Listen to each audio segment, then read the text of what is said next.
The WNBA is the most unlikable sports league in the world. The June 17th WNBA game between the Indiana Fever and the Connecticut Sun brought a raft of attention to the struggling basketball league, most of it negative. But that's not to say that one ugly game will hurt the league.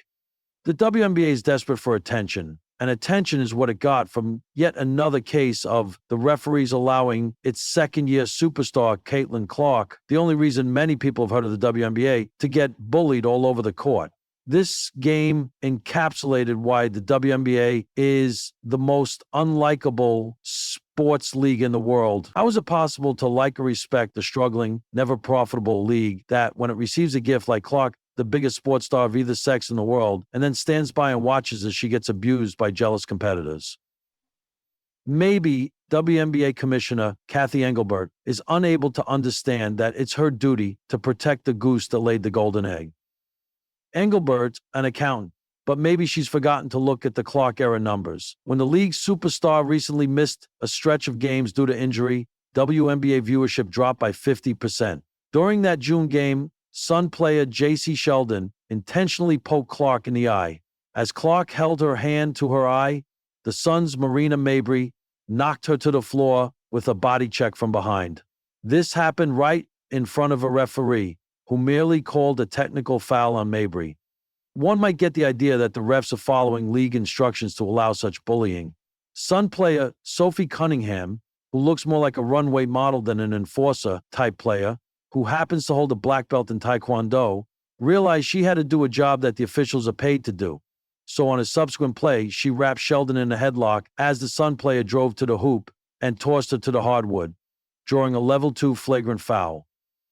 Automatic ejection. The incident was great for Cunningham, whose jersey quickly sold out, while her TikTok followers skyrocketed to over 1 million. But it was another black eye for the league that's so hard to like. Cunningham got ejected because the refs did nothing to control the game, and then the game got out of control. I've watched hundreds of NBA games, but I've never seen a player floor an opponent from behind right in front of the ref and get just a technical foul. The foul was later upgraded to a flagrant 2, but by that time it was too late. How can anyone come to love a league when there are so few players in that league to love? In this season's All-Star vote, 1.2 million fans voted for Caitlin Clark, the most in WNBA history, while in the media voting Clark ranked 3rd. Meanwhile, the players voted Clark the 9th best guard in the league. While Clark's been hampered by injuries this season, this vote reveals the level of jealousy towards the player who's generated so much excitement, ticket sales, TV ratings, salary increases, and more charter flights than in the past. There's speculation that much of the resentment towards Clark, who's straight and white, is race and /or sexuality based. While there's no hard proof, it is hard to imagine Clark getting such a reception into the league if she were a black lesbian. Approximately 64% of WNBA players are black, 19% are white, and nearly 11% of players identify as mixed race. As for sexual orientation, while about 33% of the players are openly lesbian, it's difficult to pinpoint a hard number.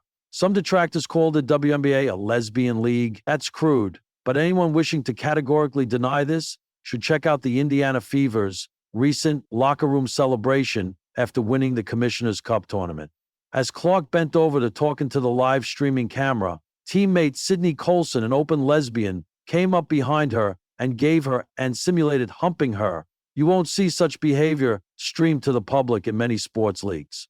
Clark said, "No thanks," and went on with her celebration. I could make my case against the WNBA at much greater length. But this absurd statement by top WNBA star Brittany Griner, who's complained about her low salary, says all that needs to be said. Caitlin Clark is ruining what used to make the WNBA great. WNBA games used to be a chill, quiet place where you can bring your laptop and relax. Maybe even get some work done. But now there's large gatherings of people watching from the stands. Some of them are yelling crazy things about what they're seeing, putting unfair pressure on us to score, like we're there for their entertainment. That's pretty gross. Every time we play her, there's this whole commotion, like this loud rumbling from the stands. Turns out it's people, thousands of them, just sitting there, watching on purpose. Is very disruptive. If having more fans at her games is so intolerable, she complained publicly about it, The Russian prison she was in for 10 months in 2022 must have been brutal. Griner did that time because she was dumb enough to try to bring 2 marijuana vape pens into the country. In the prisoner exchange that brought her home, Russia got the release of a notorious arms dealer known as the Merchant of Death, who's expressed his desire to kill Americans. Not a good deal for the U.S., but her country did that for her to save her from a 9-year sentence in a Russian labor camp. Life now is sweet compared to felling timber in Yaroslav. But Griner still wants to get paid more while whining about bigger and louder crowds, ruining the quiet place where fans could once get work done.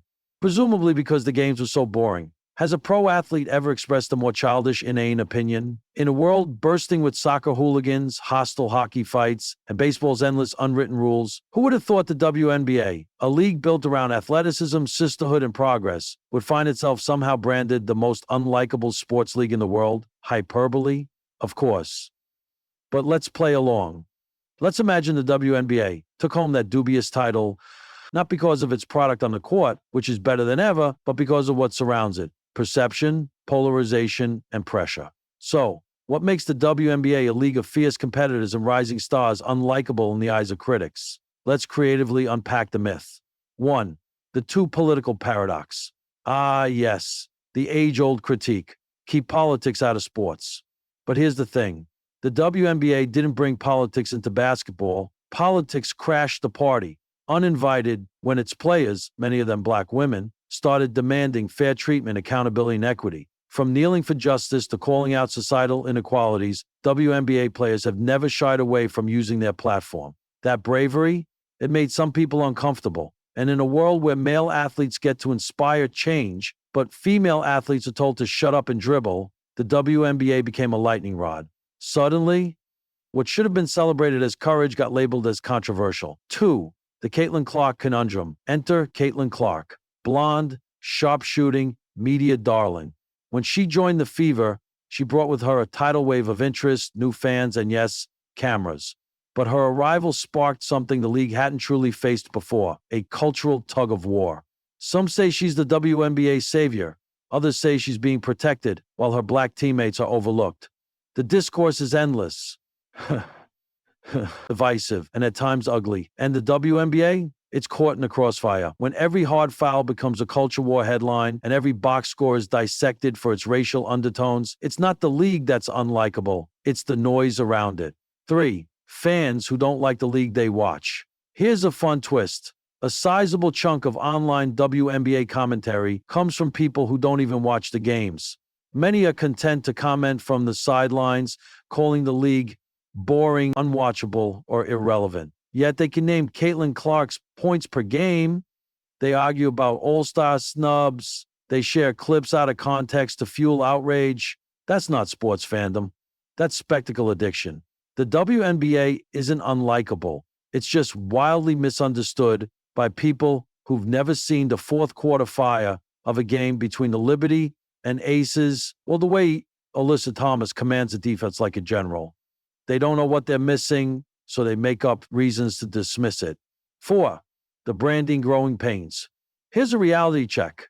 The WNBA is still figuring out its voice.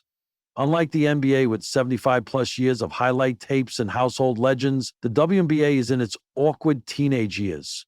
It's evolving fast, redefining its image, growing its audience, experimenting with media coverage, and fighting for pay equity. Sometimes that growth can come off as forced or reactionary or even contradictory. One day it's all about support women athletes. The next day it's headlines about internal drama, missed all-star nods, and locker room tension. But growing up is messy. And maybe the WNBA's current unlikability is just the uncomfortable friction of becoming something greater.